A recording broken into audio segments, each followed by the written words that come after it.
सोलापूर ते गोवा विमानसेवेनंतर ऑगस्टच्या पहिल्या आठवड्यापासून सोलापूर ते मुंबई विमानसेवा लवकरच सुरू होईल अशी माहिती केंद्रीय नागरी हवाई उड्डाण केंद्रीय राज्यमंत्री मुरलीधर मोहोळ यांनी दिली।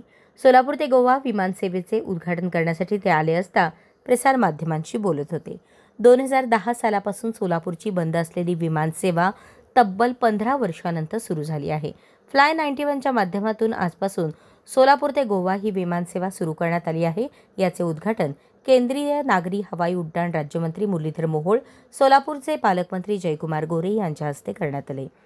पुढे बोलताना मोहोळ म्हणाले, सोलापूर विमानसेवेची अनेक वर्षांची मागणी होती, ती पंतप्रधान नरेंद्र मोदी यांच्या माध्यमातून पूर्ण होती आहे।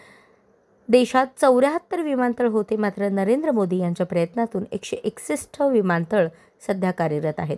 सोलापूरच्या विमानसेवेचे उडान योजनेअंतर्गत बांधकाम पूर्ण झाले आणि आता विमानसेवाही सुरू झाली आहे। भविष्यामध्ये उडान योजनेतून इतर सोयी सुविधा केल्या जातील। नाईट लँडिंगचा विषय असेल, सर्व गोष्टी पुढच्या काळात उडान योजनेच्या माध्यमातून होतील। तसेच हैदराबाद तिरुपती विमानसेवा सुरू करण्याचा आमचा विचार आहे। सोलापूर मुंबई विमानसेवा देखील ऑगस्टच्या पहिल्या आठवड्यात सुरू होईल अशी माहिती केंद्रीय नागरी हवाई उड्डाण राज्यमंत्री मुरलीधर मोहोळ यांनी दिली। दिवस हा विषय सुरू होता। खरं तर मागच्या वेळेलाच 3-4 महिन्यापूर्वी जेव्हा सोलापूरचा प्रवास होता त्यावेळी मी सांगितलं होतं की सोलापूरनं लवकरच विमानसेवा सुरू होतीये। देशामध्ये माननीय प्रधानमंत्र्यांनी मागच्या 10 वर्षात जो या विमान क्षेत्रामध्ये जी क्रांती त्यांच्या नेतृत्वाखाली घडली, खूप मोठं काम उभं राहिलं। देशामध्ये मागच्या 70 वर्षात 2014 पूर्वी केवळ 74 विमानतळ होते आणि आज आपण जर पाहिलं तर 161 विमानतळ देशामध्ये आज कार्यान्वित झाले।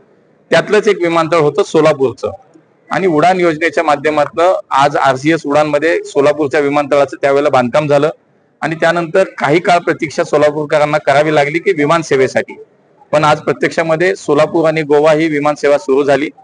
पुढच्या काही दिवसामध्ये 1 ते 2 महिन्याच्या काळामध्ये मुंबईची विमानसेवा सोलापूरवरून सुरू होतीये आणि त्यानंतर उडान योजनेच्या माध्यमातून पुढच्या काळामध्ये भविष्यामध्ये यात विमानतळाच्या सुद्धा बाकी काही फॅसिलिटीज आहेत त्या कंप्लीट केल्या पाहिजेत।